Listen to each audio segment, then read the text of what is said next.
안녕하세요, 여러분. 홍주연 선생님입니다.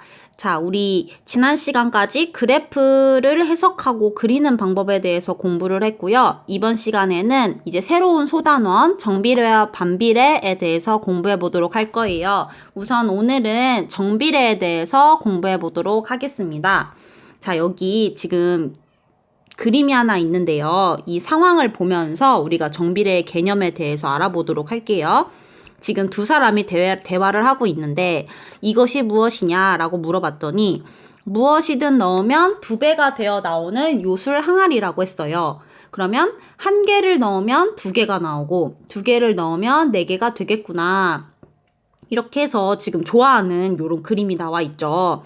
그러면 위의 상황에서 항아리에 넣은 동전의 개수를 X개라고 하고 항아리에서 나오는 동전의 개수를 Y개라고 하면 X의 값이 변함에 따라서 Y의 값도 변한다는 걸 알 수가 있죠. 이처럼 여러 가지로 변하는 값을 나타내는 문자를 변수라고 합니다. 여러 가지로 변하는 값을 나타내는 그 문자를 변수라고 해요. 그럼 여기서 X랑 Y가 변수라는 걸 알 수가 있죠. 자, 그러면 지금 요거 상황 기억하세요. 무엇이든 넣으면 2배가 돼서 나오는 요술 항아리라고 했죠. 자, 이 상황을 우리가 표로 한번 나타내 볼 건데 우선 X는 항아리에 넣는 동전이었고 Y는 항아리에서 나오는 동전이었어요. 그럼 1개를 넣으면 아까 무엇이든 2배가 돼서 나온다고 했으니까 2개가 나온다는 걸 알 수가 있고 2개를 넣으면 2배가 돼서 4개 3개를 넣으면 6개, 8개, 10개, 12개, 14개가 나온다는 걸 알 수가 있죠. 자, 그런데 여기서 우리가 변수 x, y의 관계를 한번 살펴볼 거예요. 지금 x가 2배가 됐을 때 y는 몇 배가 됐죠? 네, 2배가 됐어요. 그쵸? 2에다가 2를 곱하면 4니까. 자, x가 3배가 될 때 y도 마찬가지로 3배가 됐다는 걸 알 수가 있죠. 자, 한 번만 더 해볼게요. x가 4배가 됐을 때 y의 값도 4배가 됐다는 걸 알 수가 있죠. 자, 이처럼 두 변수 x, y에 대하여 x의 값이 2배, 3배, 4배 이렇게 변함에 따라 y의 값도 2배, 3배, 4배로 변할 때 y는 x에 정비례한다고 해요. 네, 이게 바로 정비례의 뜻입니다. 두 변수 x, y에 대하여 x가 2배, 3배, 4배 이렇게 변하면 y의 값도 2배, 3배, 4배로 변하는 것을 정비례라고 해요. 자, 우리가 정비례 관계에 있을 때 이 두 변수 x랑 y 사이의 관계를 식으로도 나타낼 수 있어요. 두 번째 볼게요. 식으로 나타내기. 앞에 표에서 x가 1일 때 y는 2. x가 2일 때 y는 4였죠. 이처럼 y의 값은 항상 x의 값의 2배임을 알 수 있다. 그러면 y는 항상 x의 2배니까 x 곱하기 2. 근데 우리 이거를 숫자를 먼저 쓰고 곱셈 기호 생략해서 2x라고 쓸 수 있죠. 네. 그래서 두 변수 x, y 사이에는 y는 2x의 관계가 성립한다. 이렇게 정비례 관계를 식으로도 나타낼 수가 있습니다. 그래서 요거를 정리해 볼게요. 자, 표를 보면 y가 x에 정비례할 때 두 변수 x, y 사이의 관계는 y는 ax라고 나타낼 수 있고 이때 a는 숫자인데 0은 오지 않아야겠죠. 0이 오면은 x가 곱해서 사라져 버리니까 네, y는 ax라고 이렇게 식으로 나타낼 수가 있습니다.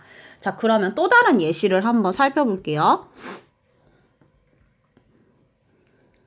자, 문제 1번 보면 어느 약수터에서는 1분 동안 3리터씩 일정한 양의 물이 흘러나온다고 한다. 이 약수터에서 x분 동안 흘러나온 물의 양을 y라고 하자. 자, x가 변함에 따라서 y도 변하잖아요. 이렇게 여러 가지로 변하는 값을 나타내는 문자를 변수라고 한다고 했죠. 자, 변수 x, y에 대하여 표를 먼저 완성을 해볼 건데 1분 동안 3리터가 나가면 2분 동안은 6리터가 흘러나가고 3분 동안은 9, 4분에는 12리터, 5분, 6분, 18리터 이렇게 나간다는 걸 알 수 있죠.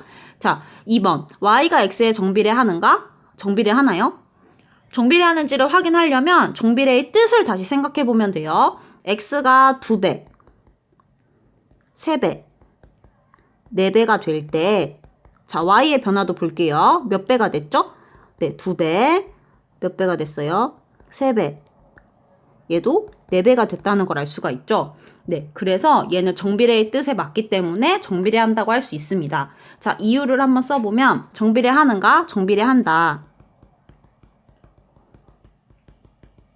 라고 쓰고, 그 이유는 x의 값이 2배, 3배, 4배로 변함에 따라 y의 값도 2배, 3배, 4배로 변하기 때문에 이렇게 이유를 적어주면 되겠죠. 네, 여러분 정비례의 개념 잘 기억하세요. x의 값이 2배, 3배, 4배로 변할 때 y의 값도 2배, 3배, 4배로 변하는 경우 정비례한다. 자, x, y 사이의 관계식을 적어보래요. 아까 위에서 x랑 y의 관계를 보면 1분 동안 3리터, 2분 동안 6리터. 그러면 x에다가 3을 곱하면 y의 값이 나온다는 걸 알 수가 있죠. 그래서 y는 x에다가 3을 곱한 거니까 3x라고 이렇게 관계식으로 나타낼 수가 있습니다. 자, 어떻게 구하는지 알겠나요? 네, 그러면 마지막 하나의 예시를 더 보고 나머지는 수업 시간에 풀어볼게요. 문제 2번은 여러분이 풀어볼 거고, 문제 3번을 볼게요. 자, 이런 세 가지 상황이 있는데 다음에서 y가 x에 정비례하는 것을 모두 찾으라고 했어요. 한 개에 700원인 아이스크림 x개의 가격 y1. 그러면 한 개에 700원이면 x개라고 했을 때 700에다가 x를 곱해주면 되죠. 그럼 y는 700 곱하기 x. 그러니까 y는 700x라고 쓸 수 있어요. 아까 우리 정비례는 y는 ax꼴이어야 된다고 했잖아요. a는 0이 아니고. 자, 이 형태와 같기 때문에 1번은 정비례라고 할 수가 있습니다. 자, 2번. 한 변의 길이가 xcm인 정사각형 둘레의 길이. 여러분, 정사각형은 4변의 길이가 모두 같은 거잖아요. 그럼 한 변의 길이가 나와 있으면 둘레는 이 한 변의 길이에다가 4를 곱해주면 되죠. 그래서 x 곱하기 4니까 4x라고 나타낼 수 있고, 얘도 정비례 형태가 된다는 걸 알 수가 있습니다. 자, 3번. 나이가 x살인 동생보다 3살이 많은 형의 나이를 y라고 한대요. 그럼 형의 나이는 동생 나이 x에다가 3살 많은 거니까 플러스 3을 하는 건데, 이거는 정비례 형태가 아니죠. 그래서 3번은 아니라는 것을 알 수가 있습니다. 네, 이렇게 우리가 어떤 문장이 주어져 있을 때 정비례인지 아닌지도 구분을 할 수 있어야겠죠. 자, 그래서 선생님 설명은 여기까지 하고 우리 수업 시간에 관련된 문제를 풀어보도록 하겠습니다. 오늘도 수고 많았어요.